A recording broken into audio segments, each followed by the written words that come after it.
Subscribe our channel True Point Facts and press the bell icon for latest update. Air India AI-171 की preliminary investigation report में कुछ ऐसे इंकशाफात हुए हैं जिसने एविएशन की दुनिया में एक नई मिस्ट्री खड़ी कर दी है। क्रैश से सिर्फ चंद सेकंड्स पहले दोनों इंजन्स के फ्यूल स्विचेस को रन पोजीशन से कट ऑफ पोजीशन में किसने किया था? जब फ्यूल कट ऑफ होने के बाद दोनों इंजन घुटने लगे तो एक पायलट ने पूछा कि फ्यूल कट ऑफ क्यों किया है, जिस पर दूसरे पायलट ने कहा कि मैंने नहीं किया। क्या वजह थी कि टेक ऑफ के इतने क्रिटिकल टाइम पर एक नहीं दोनों इंजन्स के फ्यूल स्विच बंद कर दिए गए? क्या स्विचेस में कोई खराबी थी, पायलट ने जानबूझकर किया, या फिर ये किसी माल फंक्शन का नतीजा था? हिस्ट्री में हुए दूसरे ऐसे ही हादसे जिसमें पायलट ने जानबूझकर सुसाइड किया था, उनमें और AI-171 में क्या कुछ कॉमन है? आज हम डीप में जाकर इस मुद्दे को समझने की कोशिश करेंगे। नाज़रीन, 12 जून 2025 की सुबह अहमदाबाद इंटरनेशनल एयरपोर्ट पर एक रूटीन का दिन था। हवा में हल्की सी गर्मी और आसमान बिल्कुल साफ था। कुछ जहाज टर्मिनल पे खड़े पैसेंजर्स को ऑन बोर्ड कर रहे थे तो कुछ टैक्सी के फेज में थे, जबकि रनवे पर हर 5 मिनट में कोई जहाज लैंड या टेक ऑफ कर रहा था। इसी भीड़ के बीच एयर इंडिया का एक बोइंग 7878 ड्रीम लाइनर भी खड़ा था, जिसका टेल नंबर VTANB जबकि फ्लाइट नंबर AI-171 था। ये जहाज आज के दिन ही 2 घंटे पहले दिल्ली से अहमदाबाद आया था और अब ये अहमदाबाद से लंदन जाने के लिए बिल्कुल तैयार था। कोई नहीं जानता था कि चंद लम्हों के बाद ये ड्रीम लाइनर दुनिया भर में हेडलाइंस और एविएशन की दुनिया में एक मिस्ट्री छोड़ने वाला है। कॉकपिट में 56 इयर्स के कैप्टन सुमित सबरवाल मौजूद थे, जिनका टोटल फ्लाइंग एक्सपीरियंस 15,600 घंटे बताया जा रहा है, जिसमें से 8,200 घंटे उन्होंने इसी बोइंग 787 पर हासिल किया। जबकि को पायलट, जिन्हें फर्स्ट ऑफिसर भी कहा जाता है, 32 इयर्स के क्लाइव कुंदर थे, जिनका टोटल एक्सपीरियंस 3400 आवर्स और बोइंग 787 को वो टोटल 1128 आवर्स फ्लाई कर चुके थे।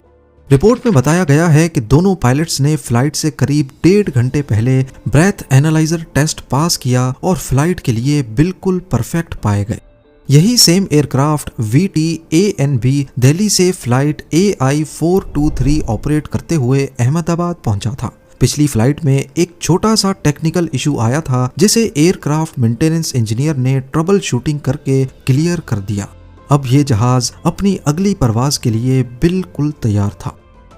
फ्लाइट AI-171 में टोटल 230 पैसेंजर्स थे। इन्वेस्टिगेशन रिपोर्ट में लिखा गया है कि जहाज में 54,200 kg का फ्यूल भरा गया और इसका टेक ऑफ वेट 2,13,400 kg था, जो बोइंग 787 के लिहाज से बिल्कुल नॉर्मल रेंज में आता है। जहाज में किसी खतरनाक सामान की मौजूदगी के निशानात भी नहीं मिले, सब कुछ मामूल के मुताबिक था। बोर्डिंग होने के बाद एयर ट्रैफिक कंट्रोल टावर की रिकॉर्डिंग्स के मुताबिक 1:13 पर एयरक्राफ्ट ने टर्मिनल से पुश बैक और स्टार्टअप की परमिशन मांगी। 1:33 PM और 45 सेकंड्स पर ATC ने एयरक्राफ्ट को रनवे 23 पर लाइन अप होने की इंस्ट्रक्शंस दी। उस वक्त विंड स्पीड 6 नॉट्स यानी तकरीबन 11 किलोमीटर पर आवर्स थी। मौसम बिल्कुल साफ और विजिबिलिटी 6000 मीटर्स रिकॉर्ड की गई। कहने का मतलब है कि सब कुछ एक नॉर्मल टेक ऑफ के लिए बिल्कुल परफेक्ट था। टेक ऑफ की परमिशन मिलने के बाद 1:37 PM और 37 सेकंड्स पर पायलट ने थ्रस्ट लेवर ऊपर करके स्पीड अप होना शुरू किया। याद रहे कि इस फ्लाइट में टेक ऑफ को पायलट क्लाइव कुंदर कर रहे थे, जबकि कैप्टन सुमित का रोल सिर्फ मॉनिटरिंग करने का था।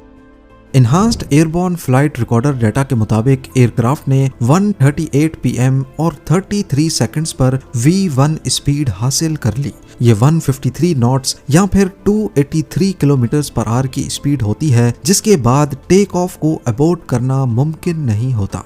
2 सेकंड्स के बाद VR की स्पीड भी हासिल हो गई, जो 155 नॉट्स होती है, और फिर 1:38 PM और 39 सेकंड्स पर एयरक्राफ्ट ने टेक ऑफ कर लिया। यहाँ तक जो कुछ भी हुआ सब कुछ नॉर्मल था। CCTV फुटेजेस में भी देखा जाए तो लिफ्ट ऑफ तक सब कुछ नॉर्मल दिख रहा है, लेकिन इसके बाद जो हुआ उसने सब कुछ बदल दिया।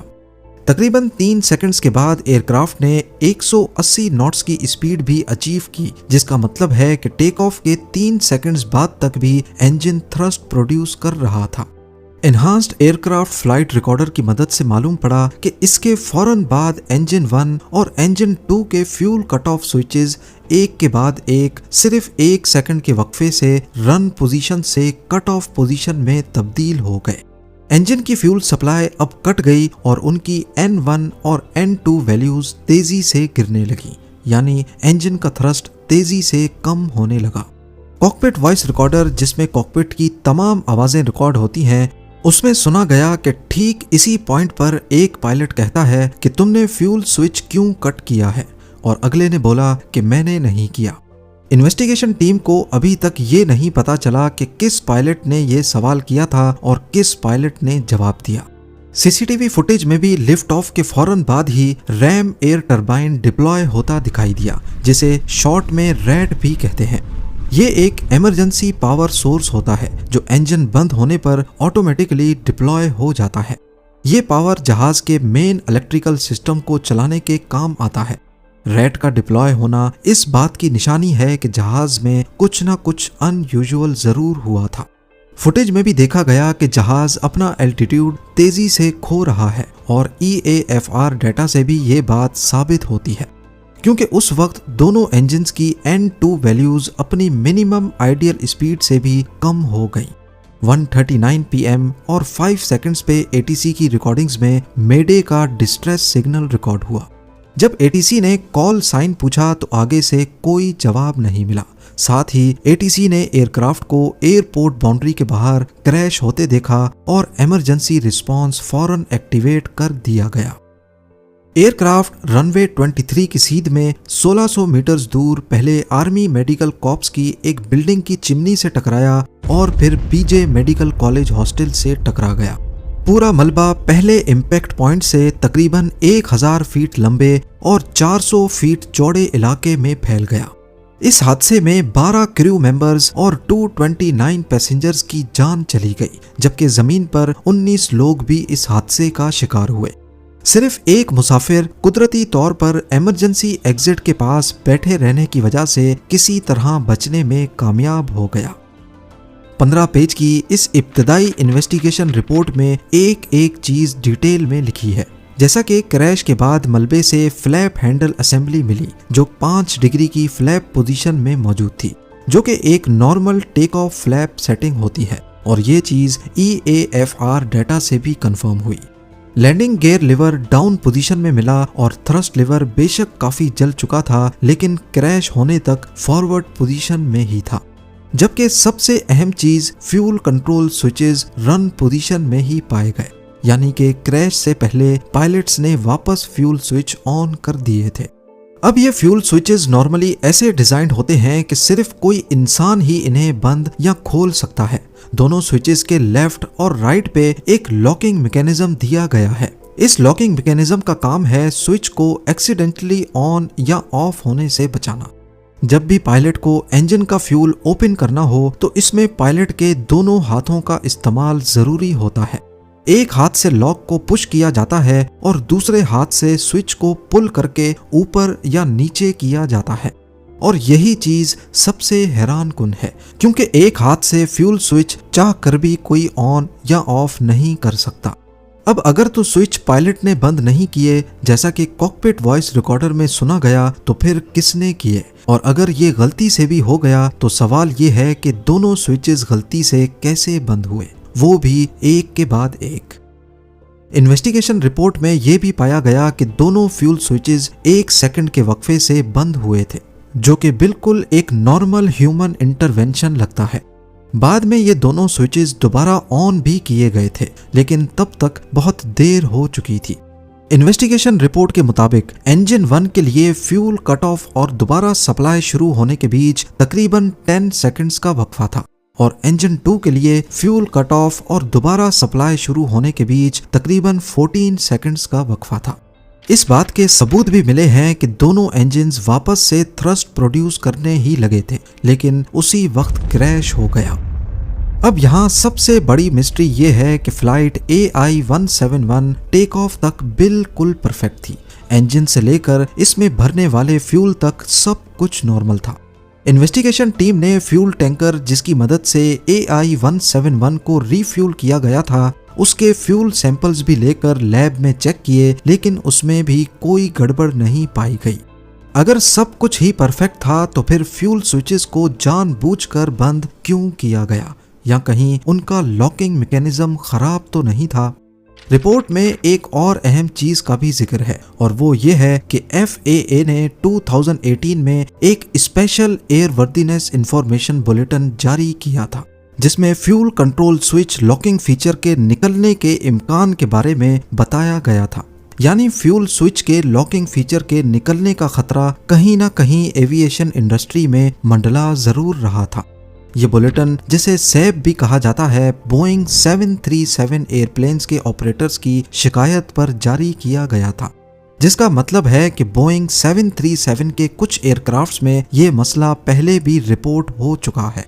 फ्यूल कंट्रोल स्विच डिजाइन, जिसमें लॉकिंग फीचर भी शामिल है, मुख्तलिफ बोइंग एयरप्लेन मॉडल्स पर एक जैसा ही है, जिसमें पार्ट नंबर 4TL8373D भी शामिल है, और वही part air India flight AI-171 में इस्तेमाल होने वाले एयरक्राफ्ट VT-ANB में लगा हुआ था। FAA ने 7 साल पहले वार्न किया था कि कुछ फ्यूल कंट्रोल स्विचेस के लॉक डिसएंगेज स्टेट में इंस्टॉल हुए हैं। एयर इंडिया ने इस इंस्पेक्शन को स्किप किया क्योंकि वो मैंडेटरी नहीं बल्कि FAA की तरफ से महज एक एडवाइस थी। पर दूसरी तरफ अगर अज्यूम किया जाए कि एयरक्राफ्ट का फ्यूल स्विच लॉकिंग मैकेनिज्म खराब भी था और टेक ऑफ के दौरान गलती से वो स्विच ऑफ हो गया, तो इतना बड़ा इत्तेफाक कैसे हुआ कि दोनों स्विचेस 1 सेकंड के वक्फे से एक के बाद एक बंद हो गए। और अगर तो पायलट ने खुद जानबूझकर किया तो इसकी सिर्फ एक ही वजह हो सकती है, और वो है सुसाइड। पर क्या वाकई ये सुसाइड भी था या नहीं? 2015 में जर्मन विंग्स फ्लाइट 9525 के को पायलट ने कॉकपिट को अंदर से लॉक कर दिया जब कैप्टन बाथरूम यूज करने गया था। कॉकपिट वॉइस रिकॉर्डर से पता चला कि उसने जानबूझकर प्लेन को एल्प्स के पहाड़ों से टकराया। बाद में पता चला कि को पायलट का मेंटल हेल्थ रिकॉर्ड पहले से खराब था। 2013 में लैम मोज़म्बिक फ्लाइट 470 के कैप्टन ने ऑटो पायलट को मैनुअली 0 फीट्स पे सेट कर दिया था जब फर्स्ट ऑफिसर कॉकपिट से बाहर गया। FDR डेटा से कंफर्म हुआ कि उसने ये काम जानबूझकर किया और एयरक्राफ्ट क्रैश हो गया। इसी तरह 1999 में इजिप्ट फ्लाइट 990 में भी क्रैश होने से पहले कॉकपिट में रिलीजियस फ्रेजेस सुने गए और उसके बाद एयरक्राफ्ट नोज डाइव पोजीशन में चला गया। को पायलट का ये अमल इजिप्ट की गवर्नमेंट के मुताबिक एक मैकेनिकल फेलियर का नतीजा था, जबकि FAA ने इसे सुसाइड मिशन तस्वर किया। और 1997 में सिल्क एयर फ्लाइट 185 में भी पायलट ने पहले कॉकपिट वॉइस रिकॉर्डर और फ्लाइट डाटा रिकॉर्डर को मैनुअली बंद किया और उसके बाद जहाज को नोज डाइव पोजीशन में लाकर क्रैश कर दिया। हिस्ट्री के इन वाकयात को नजर में रखते हुए इन सब सुसाइडल मिशंस में एक चीज कॉमन पाई गई, पायलट का ATC को जवाब ना देना।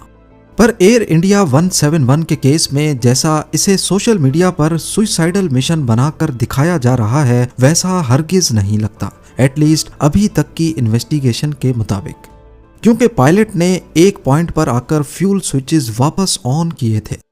अगर नीयत कुछ और होती तो उनको ऑन नहीं किया जाता। दूसरा, वो दोनों अच्छी तरह रिस्पॉन्सिव थे और क्रैश से 2 सेकंड्स पहले उन्होंने ATC को मेडे का डिस्ट्रेस सिग्नल भी दिया था। और तीसरा ये कि क्रैश से चंद सेकंड्स पहले एयरक्राफ्ट की नोज ऊपर देखी गई और फ्लाइट डाटा ने भी इसे कंफर्म किया था। यानी उनको उम्मीद थी कि इंजन दोबारा थ्रस्ट देंगे और जहाज शायद वापस ऊपर उठ जाएगा। अगर ये जानबूझकर किया जाता तो फिर क्या ही मतलब था एलिवेटर्स को टेक ऑफ पोजीशन में रखने का। इस बारे में आपकी क्या राय है, मुझे कमेंट सेक्शन में जरूर बताइएगा। If you like our videos, don't forget to like, share, and comments.